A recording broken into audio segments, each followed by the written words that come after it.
So I wanted to talk you through the aims of today's session. So we are going to learn today about United World Schools Girls Will Be Girls campaign. We're then going to have a really fun quiz. We're then going to hear from Hey Girls about menstrual health and period education. And then we're going to discover how one super teacher is championing periods in her school in Wales. We're then going to learn about how different challenges that we're going to learn about different challenges that girls face in accessing education in Cambodia and Nepal, and how periods actually affect their education. And then we're going to talk you through how United World Schools and Hey Girls are helping. And at the end, we're going to have a Q&A session, and we're going to end on how you guys yourselves in your schools can help with this issue. If you do have any questions, then do pop them in the Q&A box and we'll answer them at the end of the webinar.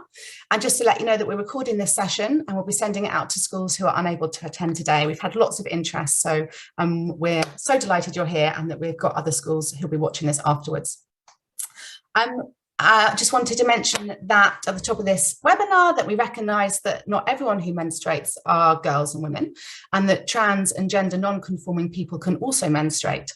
However, in the rural communities where United World Schools work, there are many people who are not able to be openly trans or gender non-conforming. So in this webinar, we are primarily talking about cis girls who menstruate. We want to be really culturally sensitive to the fact that in different countries, periods can be a social taboo. And that's one of the reasons why we're holding this webinar today. As the more we talk about periods, the less afraid people will be to talk about them. And the people who menstruate will get the support that they need. So in the countries where United World Schools works, women and girls don't have the same rights to access health and menstrual care as they do in the UK. And so we're delighted that you're all here today to learn about this important topic and how we are helping. So we're going to introduce the panelists now. So I am Sarah Button-Stevens, and I am the UK Aid Match lead at United World Schools, and I'm running our really exciting campaign, Girls Will Be Girls, which I will be talking about in this webinar.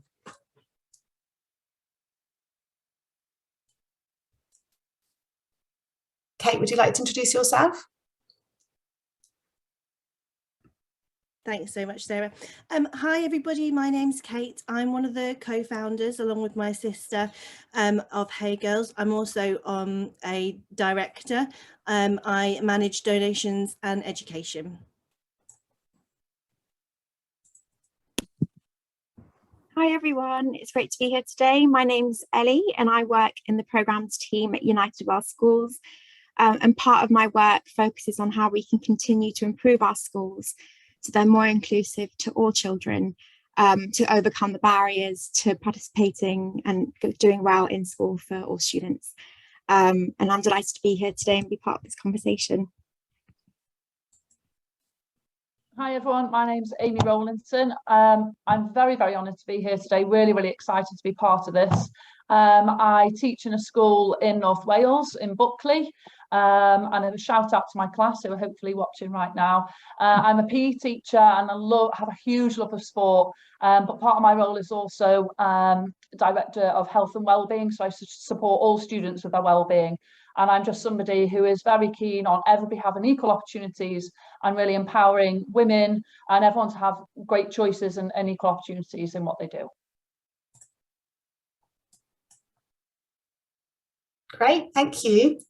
I'm so excited to be with you all today, and thank you so much for giving up your time to be here and talk about this really important topic. So I wanted to give you a quick overview about United World Schools. So some of you will know the organisation really well and some of you less well. So I want to just quickly tell you about what we do. So United World Schools is an education NGO that works in remote and marginalised communities to build schools, train teachers and teach children who without us just wouldn't have access to education. So we established in 2008 and we work in 4 countries across Asia and Africa. So Cambodia, Nepal and Myanmar in Asia, and most recently in Madagascar in Africa. As you can see from the slide, we've reached over 47,000 children with our work. We've trained over 1,200 teachers, and we've worked with communities to build 272 schools. So it's a really fantastic cause. So we're currently running a really exciting campaign called Girls Will Be Girls. And this is where we're aiming to raise as much money as possible and raise lots of awareness about girls' education. So our campaign's running from the 21st of July, the 21st of April to the 21st of July this year. So we're bang slap in the middle of it. And all the money raised will be doubled by the UK government, which is absolutely phenomenal. And this webinar is a really key part of that campaign. So thank you so much for joining. So the money raised from the UK public will go to support our vital work of building schools, training teachers and educating boys and girls who've never had an education before. And then the money that the government are giving us will be used on some very special interventions to help and keep girls in schools. Because around the world, there are 120 million, that's 120 million girls who are not in schools. And one of the reasons for this is because lots of countries, girls' education isn't valued as highly as boys' education. And if a parent can only send one child to school, they send boys. So we're working really hard to tackle this. And I wanted to show you a film which basically nicely summarizes what this campaign's doing and how we're helping.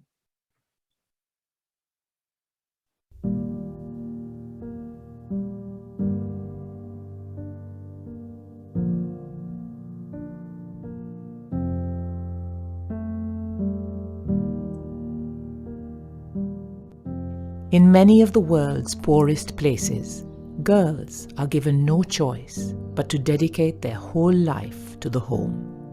While their brothers go to school, society denies girls their greatest chance to fulfill their potential. But what about the girls who want more than this? What becomes of girls like Shantu?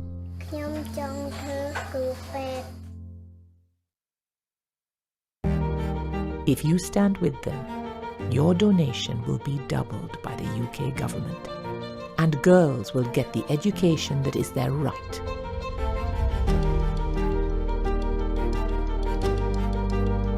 So that they can follow their dreams, realize their ambitions, take on the world.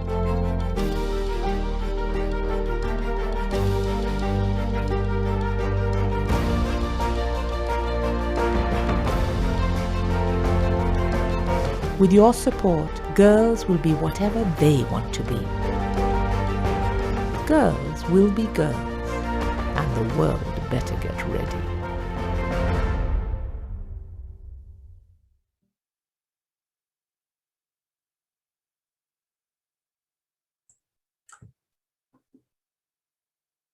So I hope you like that. That, as I said, summarizes our Girls campaign, our Girls Will Be Girls campaign. Now, without further ado, I'm going to hand over to Kate, the amazing co-founder of Hey Girls, and she's going to lead you through a quiz. Now, we are going to use the poll function on Zoom. So the questions will all come up, and if you guys answer true or false, that would be amazing. Kate's going to talk you through the questions, and then afterwards, we're going to go through all the answers together. So good luck, and I hope you get lots of them right. Thanks so much, Sarah. That little film always gets me. Lovely, thank you.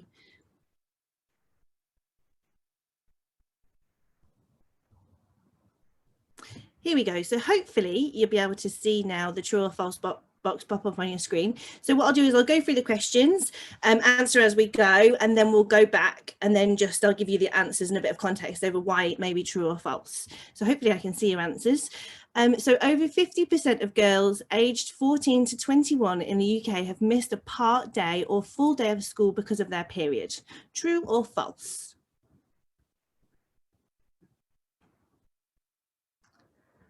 Number 2, a period is when someone loses a lot of blood each month. True or false? Number 3, all period products are thrown away after use. True or false? Number 4, boys don't need to know about periods. True or false? Number 5, PMS or premenstrual syndrome is all in the mind. True or false? Number 6, all people with periods use sanitary products. True or false? Number 7, globally, 100 million girls and women lack access to the facilities they need to manage their periods. True or false? And the last question, number 8. Globally, 1.25 million women and girls have no access to safe, private toilets, and 526 million don't have a toilet at all. True or false?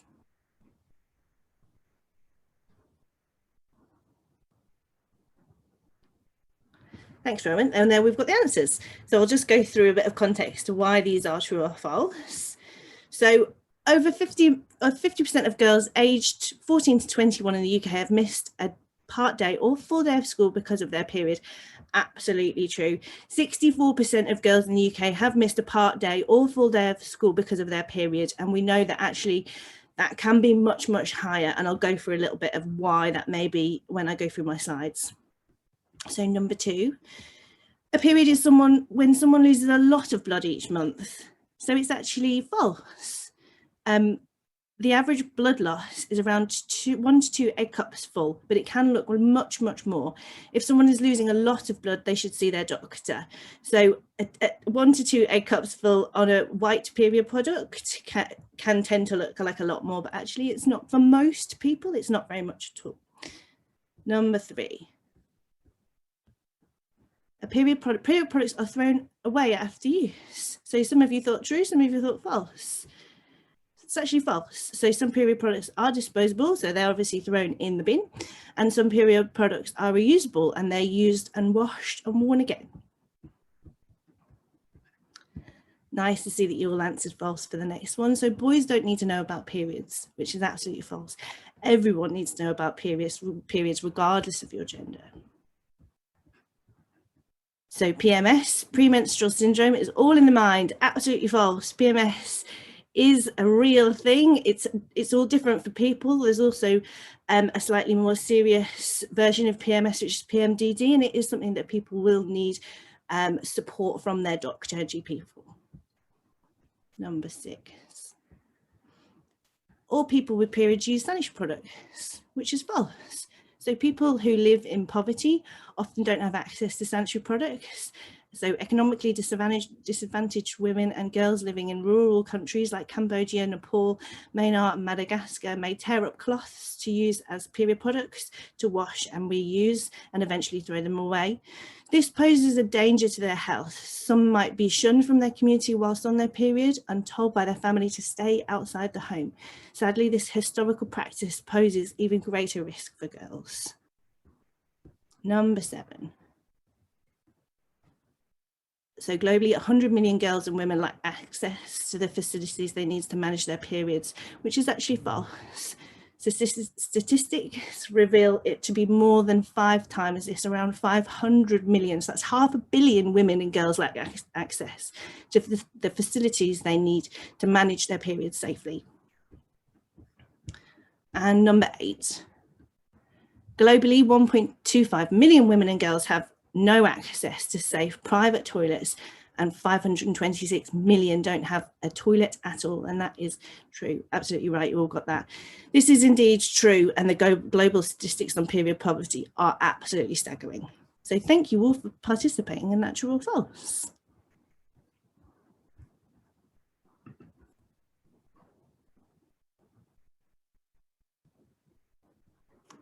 Lovely. Thanks, Rowan.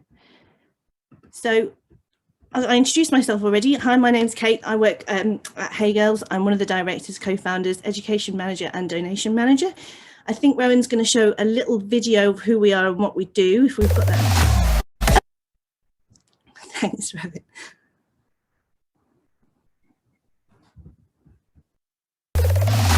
I'm Celia Hudson and I'm the founder of Hey Girls. A UK-based social enterprise is here to help end the stigma of talking about periods. They're also supporting young women who don't have access to these products. For every box they sell, they give a box to someone who really needs it. We're going to deliver some more Hey Girls period products. We really appreciate it.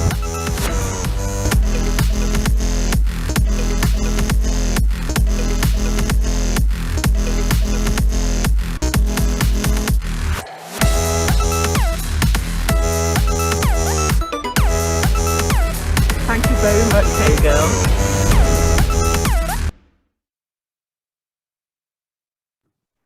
Lovely. Thanks, Rowan. Hopefully that didn't all blast your ears off. That just gives us a real sum up of who we are. But if we can just go on to the next slide, Rowan, we're just going to speak a little bit about what we do at Hey Girls. Thank you. Lovely.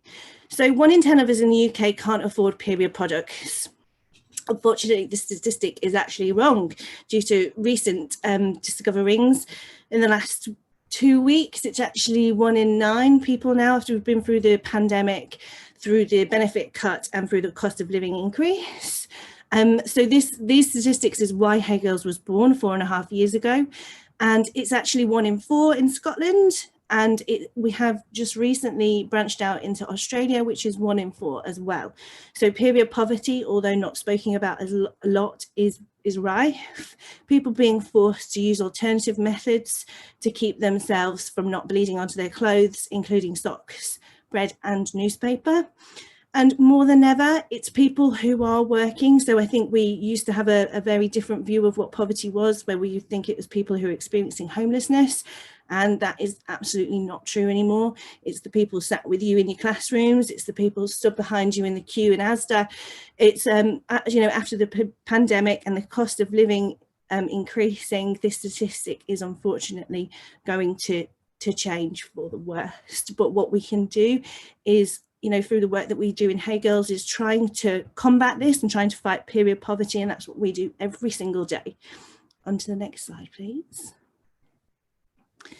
So at Hey Girls, we don't believe it's enough to just provide period products. We also provide period education, and that's to make sure that people are also staying in school. So missing school due to either not managing to managing their period and managing to keep themselves kind of clean and healthy, but also undiagnosed period-related health issues. So people with endometriosis, polycystic ovaries, PMDD. So really educating schools, and as we'll hear from Amy in a minute, about how to keep kids in schools. So just some statistics there. So 48% of girls are embarrassed by their period. So really trying to change that narrative. 71% are embarrassed to buy period products. And 49% of girls have missed an entire day of school because of their periods. And as I said before, with undiagnosed period-related issues, unfortunately, this is more than a day, can be for a lot of people a week out of a month, or maybe even 2, that are not able to go to school because they're not supported in the right way. Oh, I think we've just skipped 1 slide, Ryan, but that's fine. Thank you. That's the one. So what we've done at Hey Girls over the past 4 years is by our buy one, give one model, we've managed to donate 21 million period products to people who need them. And that's with the lovely community of people that we have. And that's women's refuges, support groups, youth groups, food banks, and that will go up and up and up. So the longer that Hey Girls exists, the more people that buy our products, the more we're able to donate. Next slide, please, Rowan. Thank you. And as you can see, these are our lovely community partners. So we've got pictures of some of them there. And that's where we've donated our period products to so far. These red blobs will grow throughout the next few years, and we'll be accepting more and more community partners and hopefully being able to donate more as well. Next slide, please, Ryan. Thank you. And that's a picture of one of our lovely schools that we work with. So we work really hard with schools, offering them free period education. We have free period education in the Learn pages of our website. If anyone did want some one-on-one training, we also offer that. So just contact me at kate@heygirls.co.uk, and we can support you with how to educate your pupils in the school as well. Next slide, Rowan. Thank you.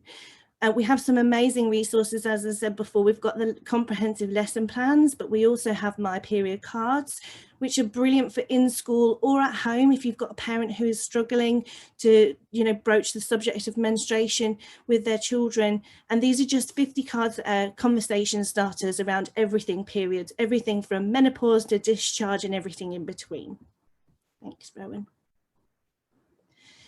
So our period products, we try and do the best that we can do in everything we do. So that means that our period products are plastic free, environmentally friendly, very, very kind to use. They haven't got any nasties in there, all made with natural materials. Most of them are biodegradable.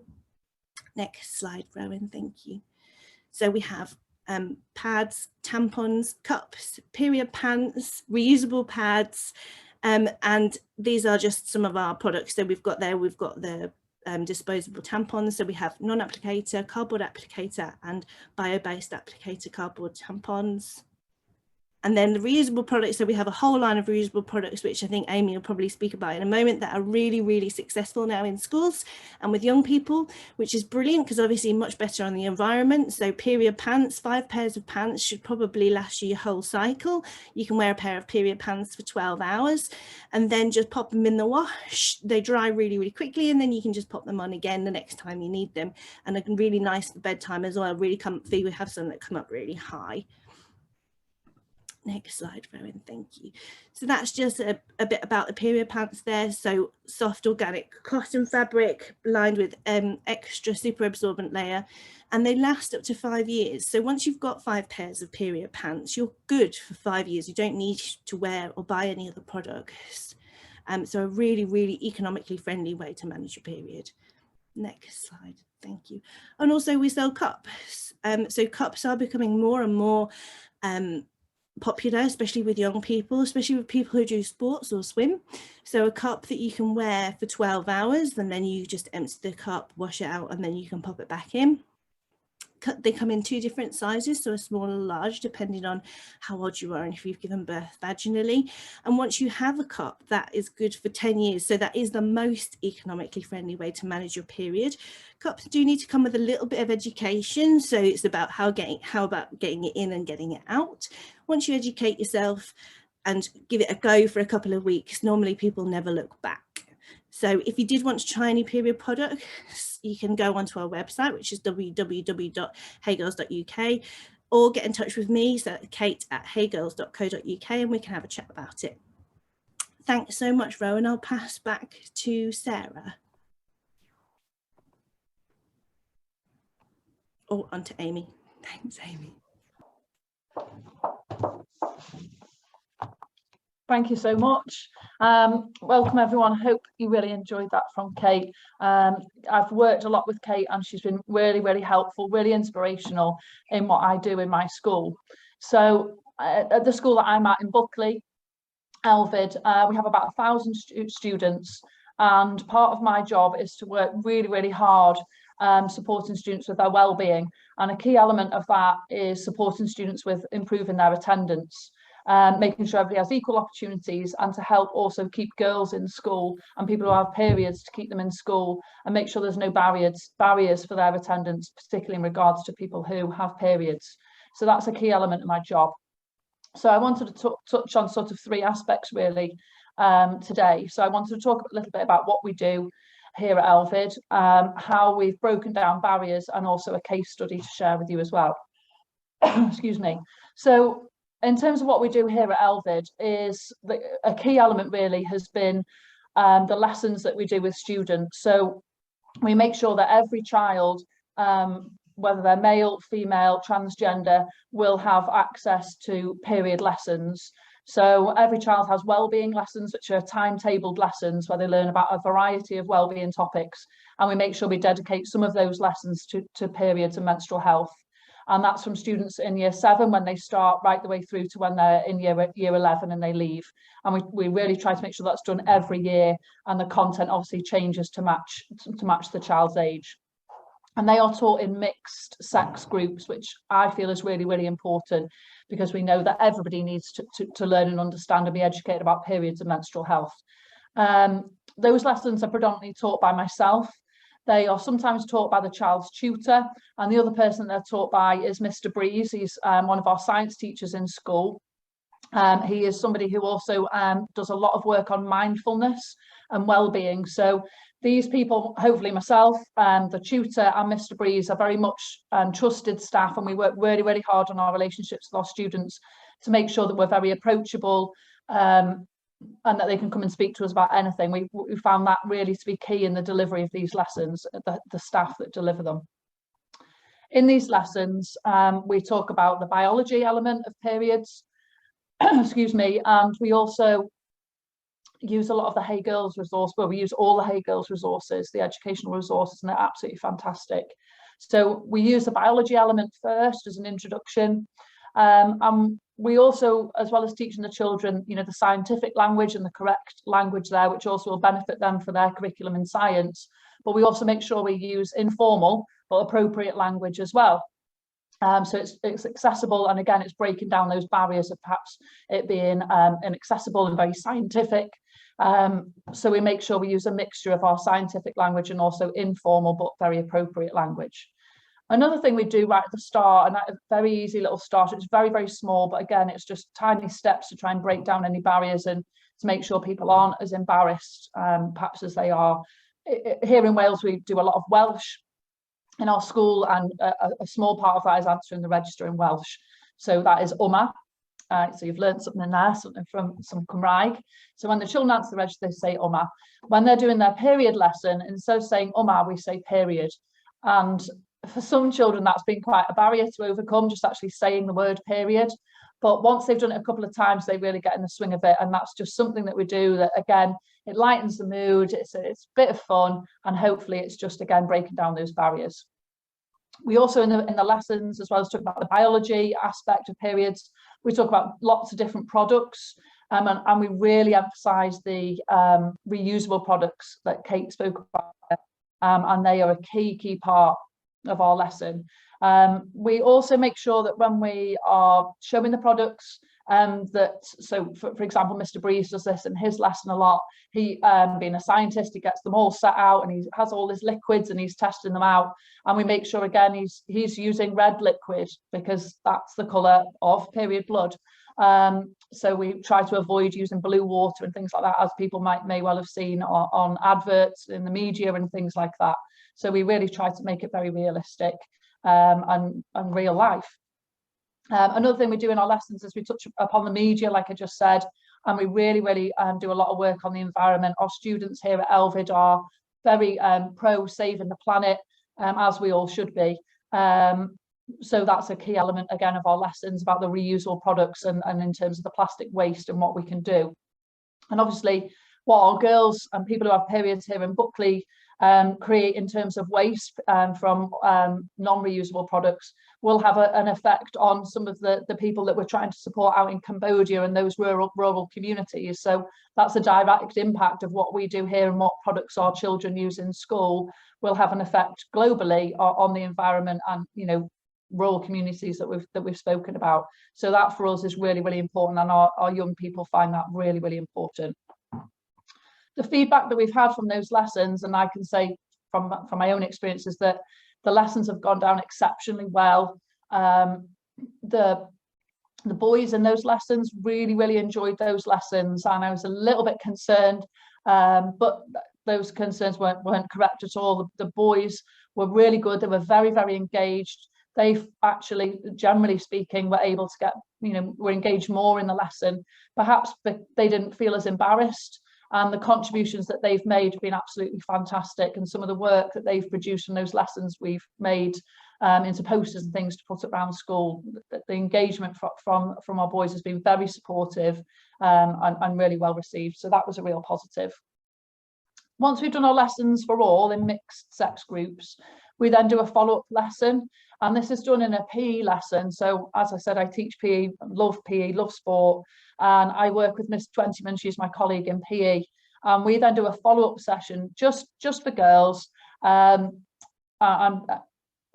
people who have periods. And what we do in that session there is we dedicate a full lesson to it, where we again go over all the full range of period products that we offer here at Elvid, the reusable ones and also the disposable ones, to again make sure that all of our girls who have periods, anyone who has periods, has a choice about the products that they use, and that they will be able to find the product that's right for them and their cycle. So we found that again to work really well. It's a safe space for our girls to ask questions about the products, and something that we really try to do, and we did have to be brave doing this, but we made sure that me and the other teacher, Miss Twentyman, we spoke about our own personal experiences.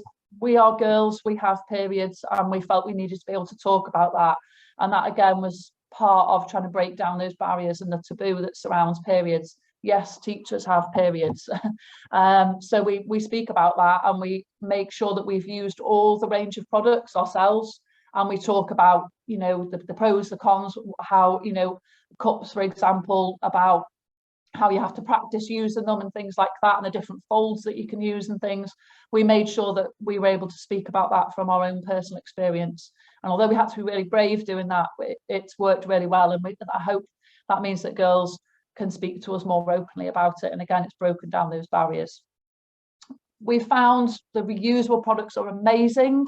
I can't believe the response that we've had about our reusable products. Absolutely brilliant. Our older students in particular love the cup. They really, really love using the cup, and it really has changed their period, basically.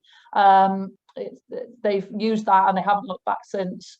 The younger students seem to really like the period pants, and they've been a really, really big hit, very, very popular. Lots of students find them great when they're, you know, they're starting their periods, they're in bed, they're sleeping.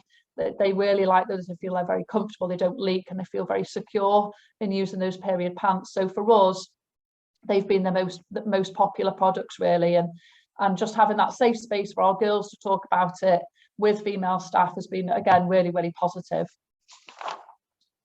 So some of the other things that we do in school are making sure, like I said, all our products are available. So in all of our toilets in school, products are available. We're in the process of having students really have responsibility for that.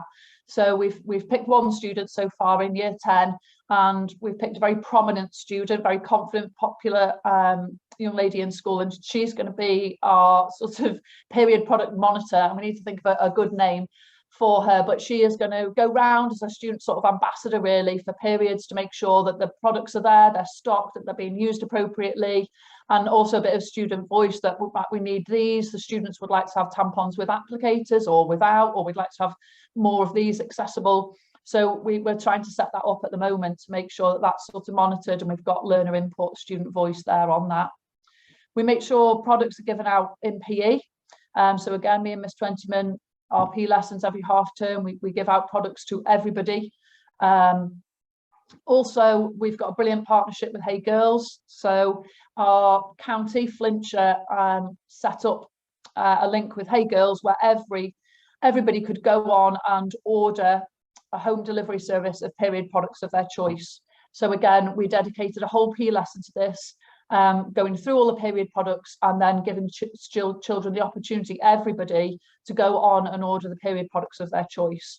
So we made sure that they had the choice, rather than just sending them the link and saying, oh, you can do this. We dedicated a whole lesson to making sure they completed that in the lesson. So they received all those products at home. So that was fantastic. That was amazing. We have signs up all around school. It's very prominent. And teachers say now, oh, kids just ask a lot more. I need to go to the toilet. I'm on my period. Can I go? Or can I please go and get some products? And it is getting a more open conversation.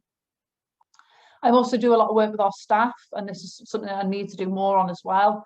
Just making sure that our staff are very approachable about, you know, allowing students to access the toilet, for example, making sure they can ask for products, and just making sure our staff are aware of everything that we're doing. And then a final thing we did was, in COVID, it was a really difficult time for people to access period products, because a lot of people do rely on schools to provide them with their products. So in COVID, this was a huge problem, particularly in Wales. We had extended periods of times where people were not in school. So we made sure our period products were sent out in the post in a pack with, you know, support, and making sure people could get in touch with us, so they could, you know, get more products if required. So all of that, I really hope, has had a massive impact in terms of students being able to be in school and manage their period and improve their well-being. Some of the ways, so in terms of barriers now, we still do have lots of barriers in regards to periods and menstrual health that we're working really hard to overcome. Some of those barriers, I think, are perhaps people worrying about being different, that it is perhaps still very much a taboo, unfortunately. Sport obviously is a very male-dominated space, working really hard to try and dispel that. But swimming, for example, is still a barrier for lots of our girls and people who have periods. A lack of role models for people who have periods. It's not talked about in the media. and even in sporting settings, periods, our female role models in the sport world don't really talk about their periods. Perhaps also outdated views by parents. Sometimes that is a little bit of a barrier, so we're trying to work with our parents as well.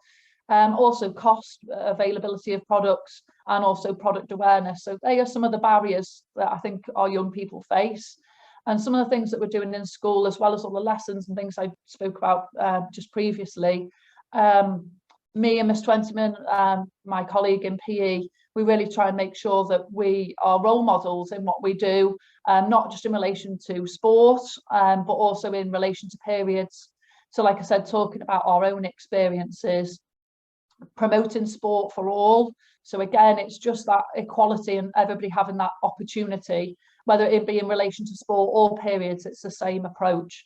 So, that's a lot of the work we do there, but I think just staff being approachable and having that person that they trust, who hopefully is a role model and can really help out. And then the final thing I just wanted to talk about was just a little case study. So I think this sort of shows really the impact that we've had and how we reach out and manage to engage people and keep our girls in school. So in one of our lessons that we did when we were giving out products, I noticed there was one particular person who took slightly more products than I would have expected, which was absolutely great, brilliant. That's what we're there for. We encourage everyone to take whatever they need. But I did just notice the amount that she took, so I caught up with her at the end of the lesson, and had a quiet word. They asked how she was getting on, had she started her periods, who was at home and what have you. And she explained that she'd recently moved, so was just living with dad, and that, quote, dad was hopeless when it came to periods, and she just felt she just couldn't have that conversation with him about getting products, and he was too embarrassed to ask her. So she was relying upon us in school to get those products, but didn't feel quite comfortable enough yet to actually say. So from that, I sat down with her and we ordered some packs from Hey Girls sent us some packs, and this one was Pads for Dads pack. So it came in a box with all leaflets, period education for the child and dad, with loads and loads of information and resources, and then a variety of products in the box and a sort of starter kit almost. And the other thing that was in the box, which I thought was amazing, was there was 2 sachets of hot chocolate. And so I sat down with a student, explained all the products, talked her through everything, spoke about the resources that were in there, and said, look, you need to go home, sit with dad, you've got a hot chocolate, and have this conversation. And you could just see the relief in her face. And she was so pleased. She took the pack home. She was absolutely made up. I followed up with a phone call to dad. Dad was over the moon, didn't know what to do, didn't know what to say to his daughter, was worried he was going to put his foot in it and say the wrong thing. I explained about the pack and that you could sit down with him and have a hot chocolate, and he was just over the moon. And now we've got that open dialogue there in that family, hopefully thanks to the intervention that we've done here at Elvid. And hopefully that student feels supported, safe. She's got a safe space in school, she's got a trusted adult in school, and has now got a stronger relationship with her dad in terms of being able to talk about periods and access the products that she needs. So I hope that just gives people some sort of ideas and just demonstrates really some of the barriers that our young people face, and ways that we can possibly overcome those to support everyone to manage their periods and to stay safe and happy. Amazing. Thank you so much, Amy. That was so inspiring, so interesting. And I wish you were my PE teacher when I was at school, and we'd had open and frank conversations, because we didn't at my school, and your students are very lucky to have you. And it was also amazing to practically hear how useful Hey Girls educational resources and their products are. So thank you for bringing that to life to us even more. It was really good.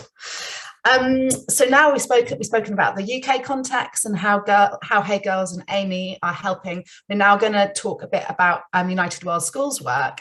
So in the UK, girls might miss a day or 2 of school when they've got their periods, but actually in some places around the world, girls actually have to drop out of education when they start menstruating. And my colleague Ellie from the programmes team at United World Schools is going to talk you through some of the challenges that girls face and how we are helping them. Thanks, Ellie. Thank you, Sarah. Hi again, everyone. And thank you so much, Amy and Kate. That was really interesting to hear.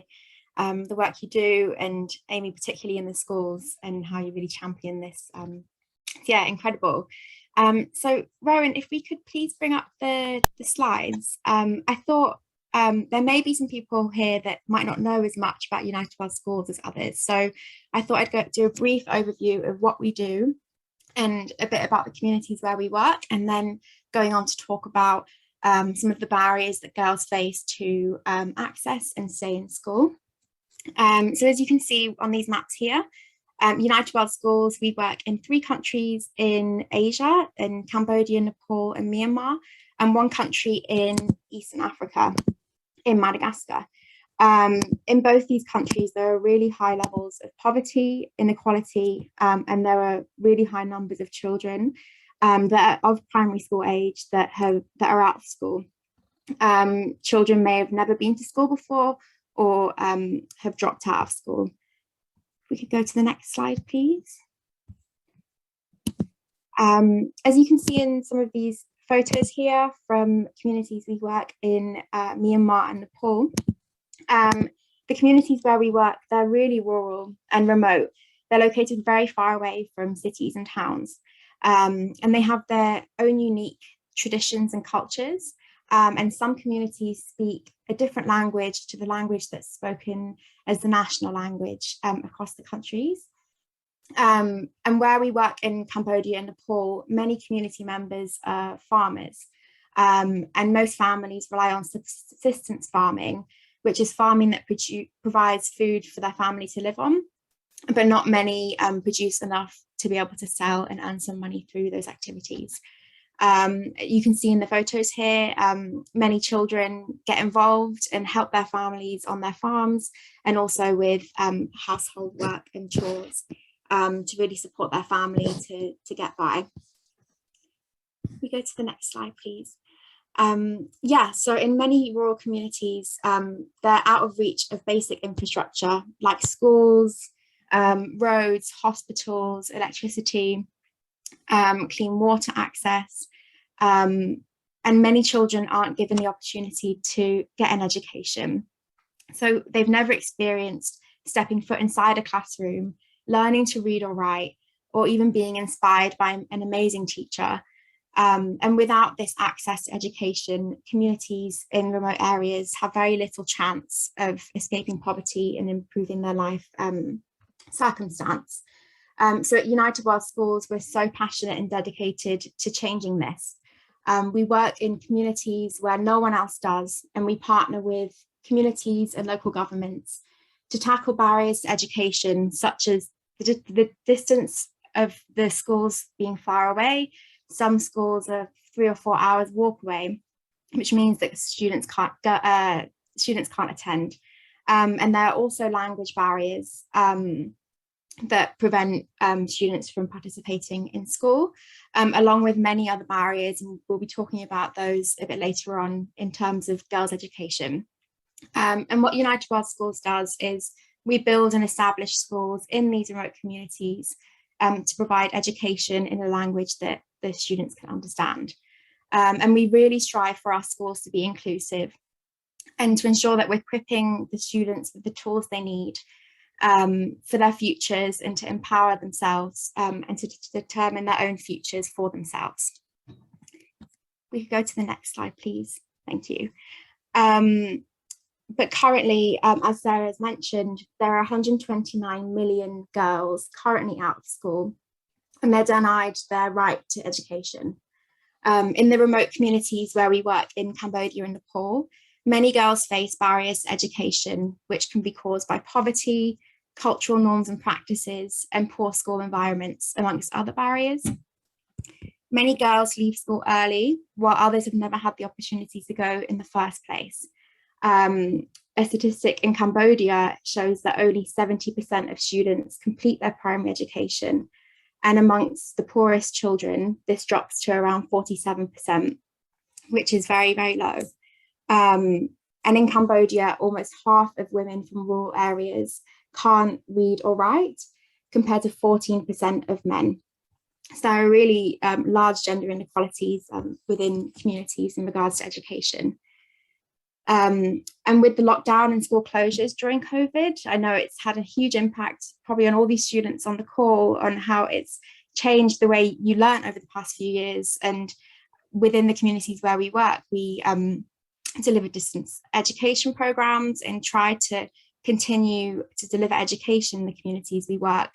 But despite this, girls often aren't able to participate because they have to support their families during a really hard time. So a lot of girls have really large learning gaps, which can sometimes lead to dropping out of school as well. And there are many barriers to girls' education, and they vary amongst countries and different communities. And families, one of them is that families in rural communities face economic pressures, and this has been worsened by COVID-19. It's really impacted their financial situations. And when it gets to that point, sometimes families can't afford to send all their children to school. So often sons are chosen and prioritised rather than their daughters. In addition to this, in some communities, there are harmful cultural norms and practices. Adolescence is a really key point in girls' lives. The transition to teenhood comes with increased expectations and traditional beliefs, which pressures girls to get married and take on caring responsibilities. Sons are often considered as breadwinners and can mean sometimes, as I said earlier, that families don't prioritise educating girls. In Cambodia, there's a traditional code of conduct and rules for girls called Sharab Sharay. It was passed down from the 14th century, and it was even taught in schools in Cambodia up until 2007. It taught the role of girls is that of being a housekeeper, a reproducer, and wife, and encouraged girls to get married at a young age. And some girls get married as young as 13 to 15 years old. Some of the rules that it says is you must serve and respect your husband at all times and above all else. And another is that school is more useful for boys than girls. And the girls who do not attend school are at higher risk of dropping out if they do access school by the time they reach their teens. And that's due to the risk of child marriage and sometimes the social stigma surrounding menstruation as well. In Nepal, that 40% of girls get married as children before they reach their 18th birthday. And in the rural areas of Nepal, almost 3 in every 4 girls drop out of school before they reach the age of 16 to work around the house, to work on the fields and farming, or to get married. And child marriage is very prominent in the areas where we work and can lead to girls dropping out of school.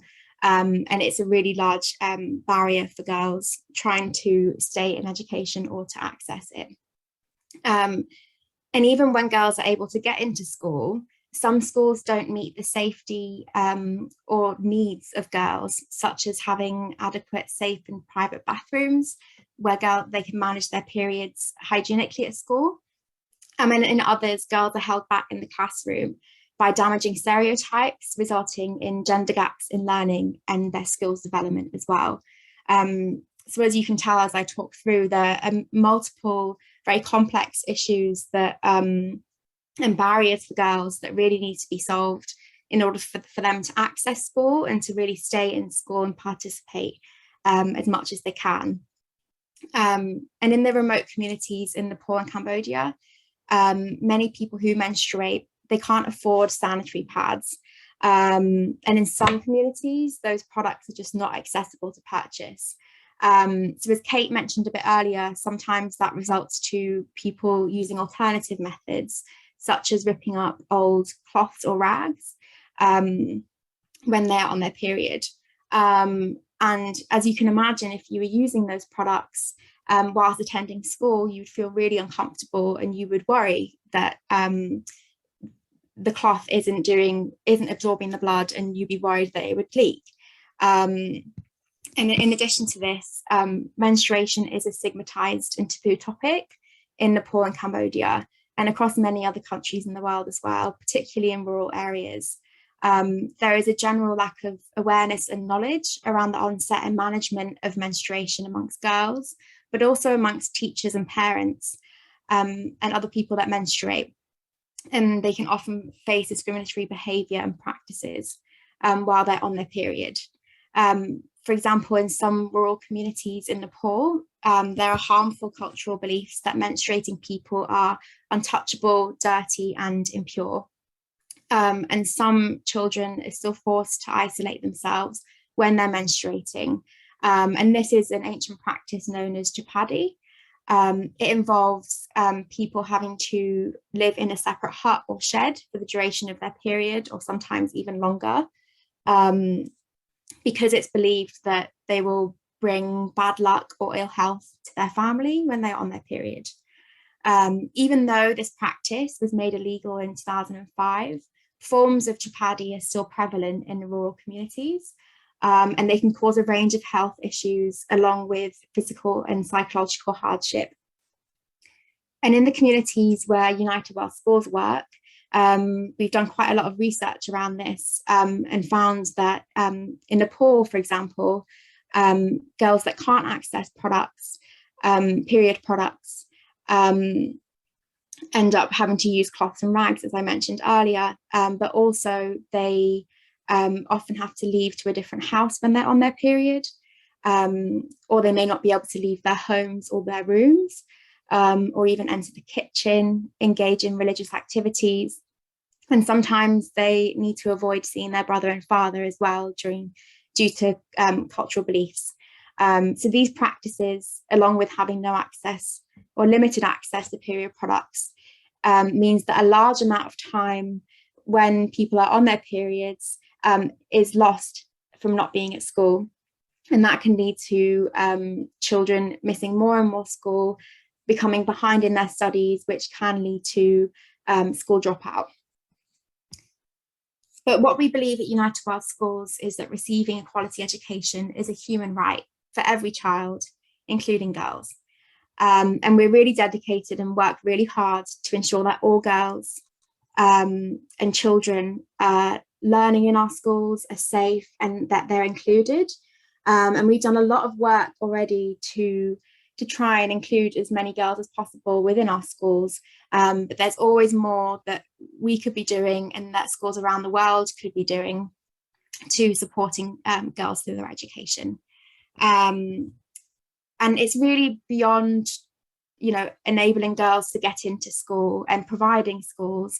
It's also about ensuring that girls can learn and feel safe while they're in school, that they gain the social, emotional, and life skills necessary to navigate the world and to make decisions about their own lives and futures. And through our Girls Will Be Girls campaign, that's really what we're trying to do with the money that we're fundraising, is to support a project to support girls to access and to stay in school. And as you can see on this slide here is just a few of the key ways that this project will try to help this and tackle this issue. We're not just going to be working in the classroom with teachers, but we'll also be including communities, family members and children, as well as governments in the countries we work. And this project will be taking place across the countries we work in Cambodia, Nepal, Myanmar and Madagascar, in order to bring an end to gender inequality in the classroom and in education. So some of the interventions that we will deliver, we'll be training teachers in our schools to build gender inclusive schools, so they know how to challenge and have methods on challenging inequalities in the classroom and ensuring that they are including girls as much as they can equally within the classroom as well. And it also will involve improving wash facilities, which are water, sanitation and hygiene facilities, upgrading our toilets, ensuring that they're safe for girls and the girls feel that they have a private place at school to, for example, change their period products. And we'll also be delivering menstrual hygiene education as well. We will work closely with community members to encourage girls' school participation, increase their support for girls' education, and really celebrate female empowerment, celebrate female role models in the communities and in the nearby areas, and really highlight some of those issues that we've been speaking about that impact girls, like child marriage. And at our schools, we will also run mothers groups and girls clubs. And these groups are really key in building girls' confidence and knowledge of their bodies and rights, so that they feel supported by their community and equipped with the skills and confidence they need to go to school with their head held high, and with the confidence to really do well. And those mothers groups really support as a service, a support mechanism for girls as well. And we will also really want to influence systemic level change. So we're really trying to target on multiple areas to create an environment that supports girls at school. And we'll be engaging with government officials and people working in the education sector to increase their support for girls' education in the communities that we work as well. And the final area is providing targeted support for girls that are out of school or at risk of dropping out of school. And that's really through key interventions that we're going to be doing, such as catch-up classes and evening classes for them. So it's a really, really exciting project that we're really looking forward to delivering, and will make a huge impact. And we're also going to be working, as Sarah and Kate mentioned, in partnership with Hey Girls, to support people who menstruate through education. And this, we have a video to highlight the work we'll be doing together.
Thank you, Rowan.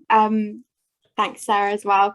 Yeah, I just wanted to say quickly, I know we're running out of time, but just wanted to say thank you to Hey Girls and Amy as well for, supporting the work we do at United World Schools. And we're also currently doing going to be delivering training to across our schools, so people can learn how to sew and create their own reusable pads, to ensure that this knowledge and the access to products is sustainable in the long term. And really working with Hey Girls in delivering period education alongside that's sensitive and culturally appropriate to the communities that we work, and finding sensitive ways to involve boys and men in the conversations as well. So really looking forward to continue working with Hey Girls and making this impact. It makes such a difference. So yes, thank you. Thank you, Ellie. That was fascinating. It was so interesting and amazing to see how United World Schools and Hey Girls are working together to make a big difference to lives of people who menstruate. Yeah, thank you to all the speakers. That was fascinating. It was really great. So now we're going to go over to you guys, a wonderful audience. Have you got any questions for us? Pop them in the Q&A section. I know we have slightly run over time, so speakers, I'll ask you questions, and if you could give top line answers, that would be amazing.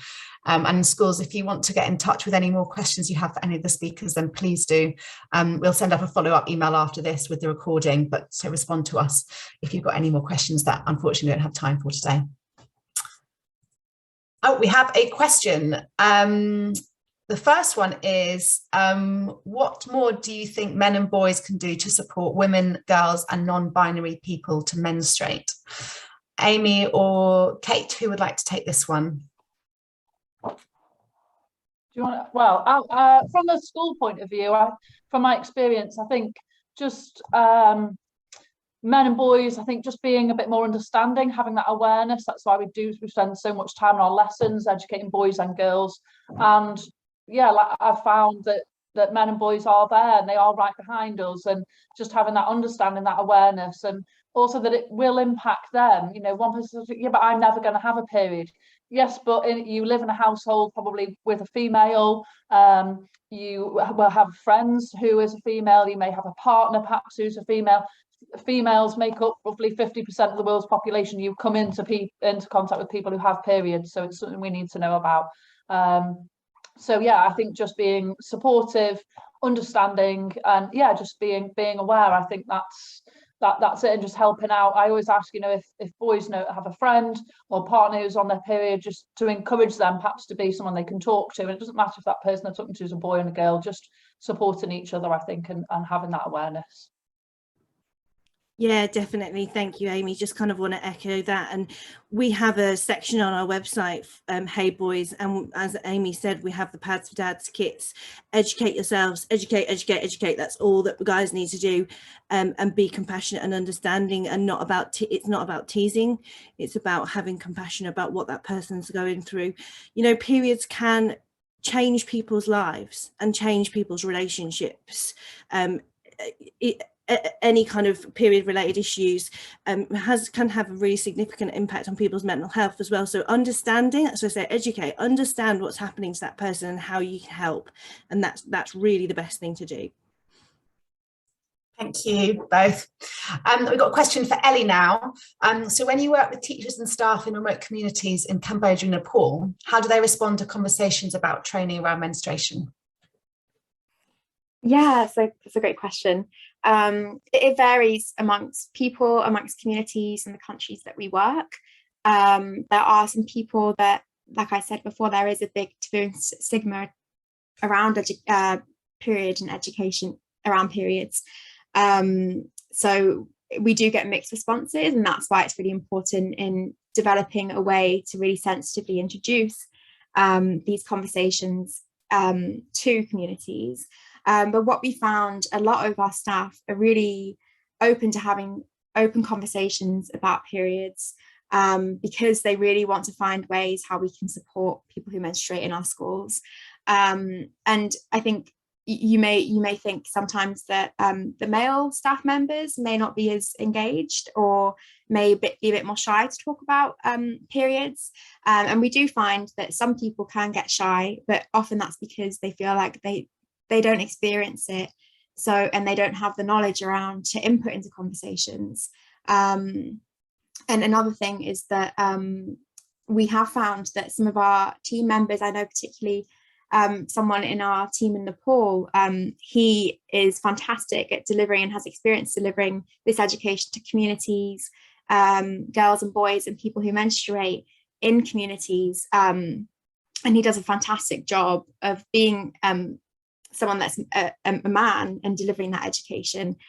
So we have some really key people in the team that really drive this forward. Yeah. Amazing, thank you. And we had a brilliant question from a student come in that says, with reusable cups, how would I use them in school if I need to change it? So I think that question's for Kate. Yeah, really, really good question. We have a section on our website called Give a Cup a Go. If you wanted, you can just search for it in the search engine if you wanted all the do's and don'ts and all the education around period cups. But that is a question that comes up a lot, especially with all public spaces. Some people don't feel comfortable emptying their menstrual cup in the sink. That's absolutely fine. That's valid. What we would suggest is keeping a bottle of water in your bag and just over the toilet, rinsing your cup off, and then just patting it with some toilet tissue, and then you can reinsert your cup. You don't have to sterilize your cup after every single change. It's very important that you sterilize your cup at the end of your cycle, and then it's clean for when you start again. But just washing it with some bottled water works absolutely fine. Amazing, thank you. That's so good to know. I think that is the end of our questions. Thank you everyone for asking those questions. And as I said, if you have any more, then do get in touch with us directly or to Kate through the Hey Girls website. If we want to go back to the deck now, we've just got a final thing to say to wrap up the webinar, and apologies again that we're running over.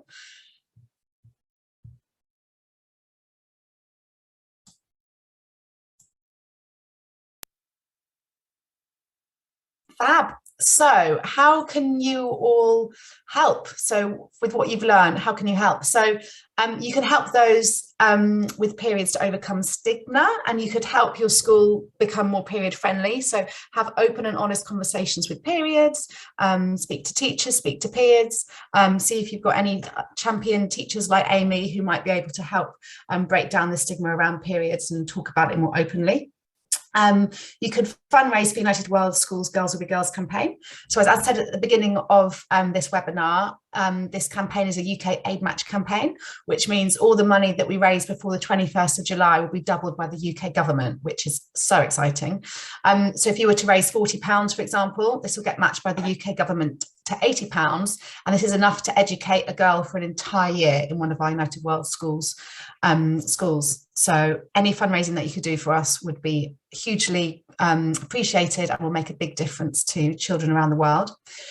You can share our campaign on social media, and we've created some really fun Instagram stickers which you can see there flashing around. So if you go to create a story on Instagram and then search in the sticker box for either United World Schools, Girls Will Be Girls or UK Aid Match, you can stick these fun stickers on your Instagram post, which will help us raise awareness. Please visit Hey Girls website and check out their amazing reusable products. I mean, you've heard how fantastic they are and good for the environment and good for everything. So please do check them out.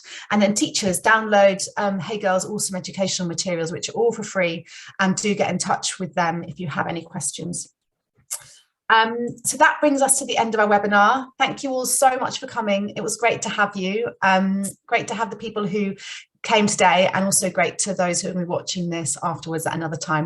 And I just want to say one other massive thanks to the panelists. You guys have all been so inspiring, so interesting, and I'm sure everyone's learned a huge amount. So thank you very much. Thank you, everybody. Thank you, everyone. Thank you. Hey, thank Bye. you.